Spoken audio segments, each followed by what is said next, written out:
everyone.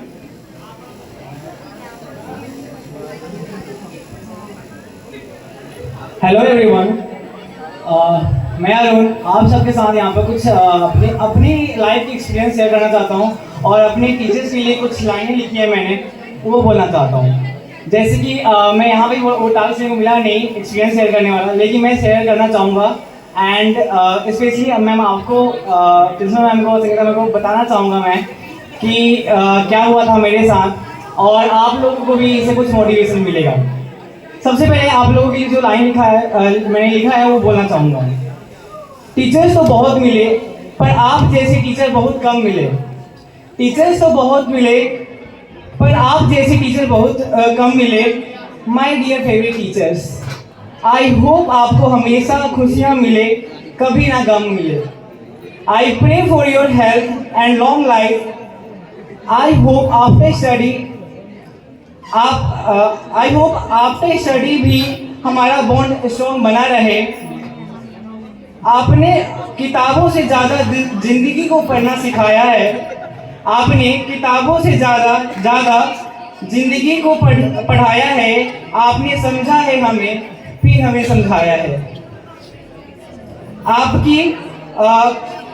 आपकी बातचीत बता देती है कि आप कितने काइंड हैं। आपकी बातचीत बता देती है आप कितने काइंड हैं। जितना खूबसूरत दिल है उतनी ही प्यारी स्माइल है। हम कोई नहीं होते आपको कॉम्प्लीमेंट देने वाले। हम कोई नहीं होते हैं आपको कॉम्प्लीमेंट देने वाले, पर दिल से कुछ लाइन आपके लिए डेडिकेटेड है। किताबों से भरे बस्ते से लेकर जिंदगी के तमाम रस्तों तक, किताबों से भरे बस्ते से लेकर जिंदगी के तमाम रस्तों तक एक ज्ञान काम आता है, एक सलीका काम आता है। जिंदगी जीने का तरीका काम आता है। जो तमाम पुस्तकें ना दे पाएं, वो हजारों किताबें ना दे पाएं, वो आपने हमें सिखाया है। एक बात के लिए शुक्रिया प्यारे लहजे के लिए, साथ के लिए शुक्रिया। माय डियर फेवरेट टीचर्स, हर बात के लिए शुक्रिया। Thank you for always being there. तो ये तो कुछ लाइन थे आप मेरे जितने टीचर्स थे यहाँ पे, फेवरेट टीचर। और मैं ये बताना चाहता हूँ अपना जो मेरा एक्सपीरियंस रहा है। मैं चाह कर भी मैं अपने लाइफ का जो ये डाइट का डे 1 से 16 सितंबर से मैं नहीं भूल सकता। मेरी लाइफ में ऐसा कुछ हुआ था कि 15 सितंबर का वो दिन था जब मैं यहाँ पे आया था अपना एडमिशन के लिए। एंड उस दिन पूरा 9 बजे से लेकर 5 बजे तक वेट करने के बाद जैसे ही मेरा नंबर आया, संगीता मैम आती है, कहती कि टाइम खत्म हो गया और एडमिशन कल होगा। एंड मैं नेक्स्ट डे गया एंड कोई बात नहीं, उसी पूरा दिन मेरा ऐसे ही बिना खाए पिए यहाँ पे निकला।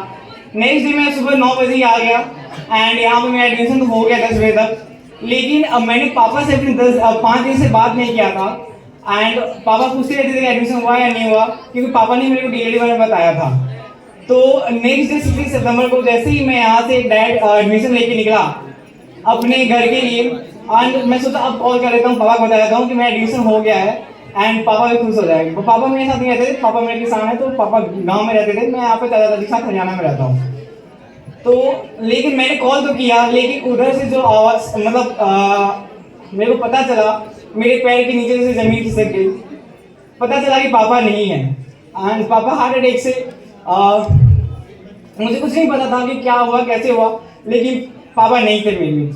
एंड उनको मैं बता भी नहीं पाया कि मेरा एडमिशन हो गया, क्योंकि एक गरीब फैमिली से आता हूँ मैं, और वो पैसे पापा नहीं दे पाए मेरे को जिससे मैं आगे कुछ कर पाता। तो पापा हमेशा कहते थे कोई बात नहीं, तो तुम्हें सोचा है वो मिलेगा जरूर। देन उसके बाद मैं यहाँ पे ओरिएंटेशन में भी नहीं रहा, मैं गांव चला गया पापा के वहाँ पे क्रियाक्रम करने के लिए, और मैं ट्यूशन पढ़ाता था, उसके लिए पैसे इकट्ठे करता था कि मैं यूपीएससी के एग्जाम की प्रिपरेशन करूँगा। तो पापा में बीमार रहते थे, लेकिन मैं ट्यूशन पढ़ाता था, तो उससे मैं अपने पैसे को इकट्ठा करता था कि लास्ट ईयर में मैं अपने मतलब डिस्ट्रिक्ट में एडमिशन लेके अपने जो यूपीएससी का एग्जाम है वो कोचिंग लूँगा। तो इसलिए पापा ने नहीं बताया, और ये बताऊंगा तो ये पैसा खर्च कर देगा मेरे ऊपर। वो जो पैसे मैंने इकट्ठे किए थे वो पापा के क्रियाक्रम में लगे। हमारे बिहार साइड में पैसे लगते हैं क्रियाक्रम के।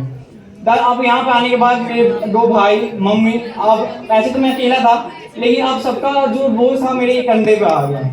एंड अब मैं समझ नहीं आता मैं डीएलएड कर भी पाऊंगा या नहीं कर पाऊंगा।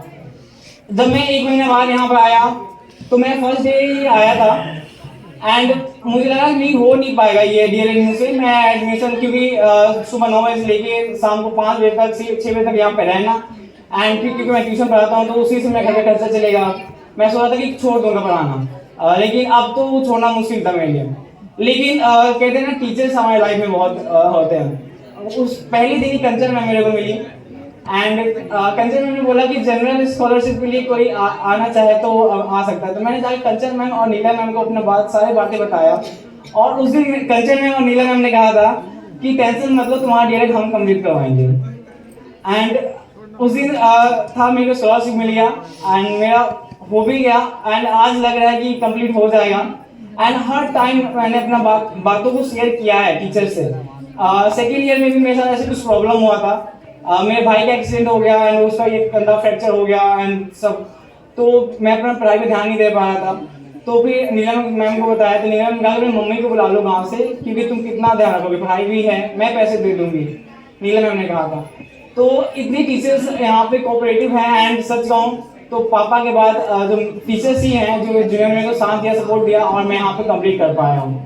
और सच कहूँ तो पापा भी मेरे साथ है, क्योंकि जिस दिन सीटेट का जो रिजल्ट आया मेरा वो 16 सितंबर ही था एंड मेरा उसी दिन जो था रिजल्ट आया एंड उस दिन क्लियर हुआ। हम लोग पूजा कर रहे थे एंड कॉल आया कि मैंने अपने फ्रेंड को बताया था, उन्होंने